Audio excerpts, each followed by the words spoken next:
ഞാൻ ഇപ്പോൾ പറയാൻ ഉദ്ദേശിക്കുന്നത് എനീമിയ എന്ന് വെച്ചാൽ വിളർച്ച.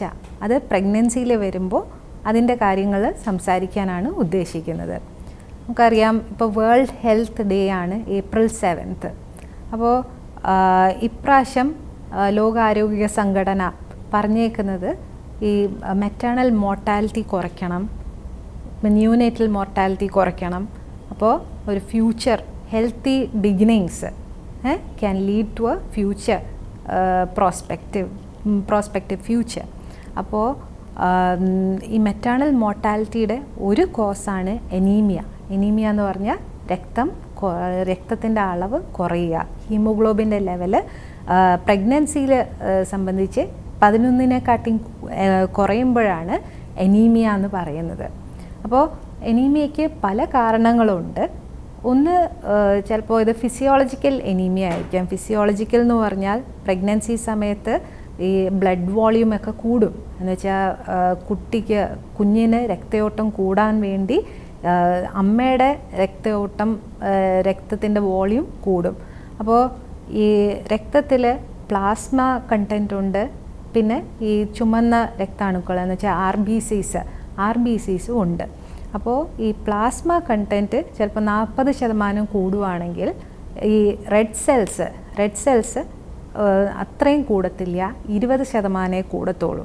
അങ്ങനെയാവുമ്പോൾ ഒരു താരതമ്യേന ഒരു എനീമിയയുടെ സ്റ്റേറ്റസ് വരാം. അപ്പോൾ അതാണ് ഫിസിയോളജിക്കൽ എനീമിയ. പക്ഷേ അതിൽ ചിലപ്പോൾ ഹീമോഗ്ലോബിൻ 11-നെക്കാട്ടിയും കുറഞ്ഞു എന്ന് ചിലപ്പോൾ വരത്തില്ല. അപ്പോൾ അല്ലാതെ എനീമിയയ്ക്ക് വേറെ കോസസ് ഉണ്ട്. ഒന്നെന്ന് പറഞ്ഞാൽ ന്യൂട്രീഷണൽ ഡെഫിഷ്യൻസി. അമ്മ ആഹാരം കഴിക്കുന്നതിൻ്റെ അളവ് കുറയുവാണെങ്കിലോ അതിൽ അയൺ കണ്ടൻറ്റ് ഒക്കെ കുറയുമ്പോൾ, പ്രോട്ടീൻ കണ്ടൻറ്റ് കുറയുമ്പോൾ അത് ന്യൂട്രീഷണൽ എനീമിയ ആവാം. പിന്നെ ഉള്ളത് ഈ കൂടുതൽ ആവശ്യം എന്ന് വെച്ചാൽ ഫീറ്റസ് ഉപയോഗിക്കുന്നുണ്ട്, പക്ഷെ അത് കൂടുതൽ അമ്മയിൽ നിന്ന് കിട്ടുന്നില്ല, അതുകൊണ്ടും ഇങ്ങനെ എനീമിയ വരാം.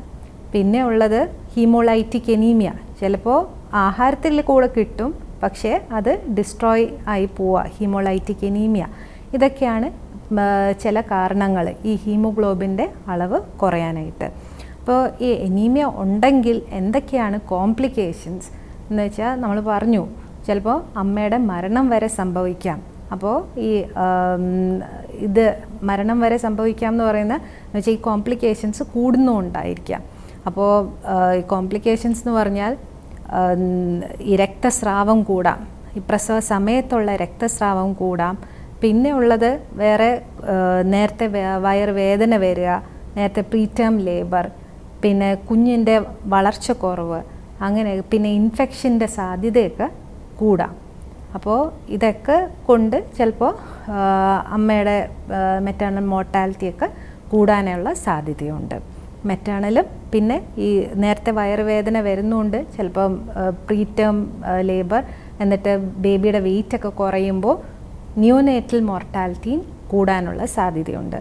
അതുകൊണ്ട് ഗവൺമെൻറ് ഓഫ് ഇന്ത്യ തന്നെ ഗൈഡ് ലൈൻസ് ഇറക്കിയിട്ടുണ്ട്. Prophylactic iron supplementation. Prophylactic iron supplementation എന്ന് പറഞ്ഞാൽ ഒരു 3 മാസം തൊട്ട് ഒരു പ്രഗ്നൻറ്റ് ലേഡി അയൺ സപ്ലിമെൻറ്റേഷൻ എടുക്കേണ്ടതാണ്.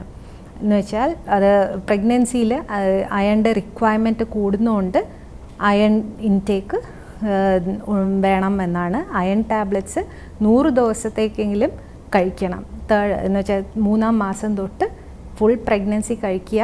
പിന്നെ അത് കഴിഞ്ഞ് പ്രഗ്നൻസി കഴിഞ്ഞാലും 6 ആഴ്ചയെങ്കിലും മിനിമം കഴിക്കണം.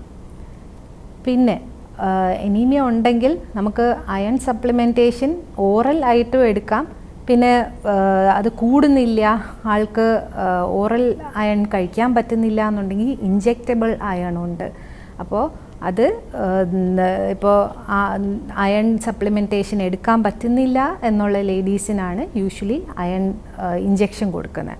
പിന്നെ വളരെ ഹീമോഗ്ലോബിൻ കുറവാണെങ്കിൽ ചിലപ്പോൾ ബ്ലഡ് ട്രാൻസ്ഫ്യൂഷനും ആവശ്യം വരാം. അപ്പോൾ ഇതെല്ലാം ഡെലിവറിക്ക് മുമ്പേ എനീമിയ കണ്ടുപിടിച്ച് ട്രീറ്റ്മെൻറ്റ് ചെയ്യുന്നതായിരിക്കും നല്ലത്. എന്ന് വെച്ചാൽ ഡെലിവറി സമയത്ത് ചിലപ്പോൾ ബ്ലീഡിംഗ് ഒക്കെ കൂടിയാൽ എനീമിയ ഉള്ള ലേഡീസിന് ചിലപ്പോൾ ഹാർട്ട് ഫെയിലിയർ അതൊക്കെ വരാനുള്ള സാധ്യത കൂടുതലാണ്.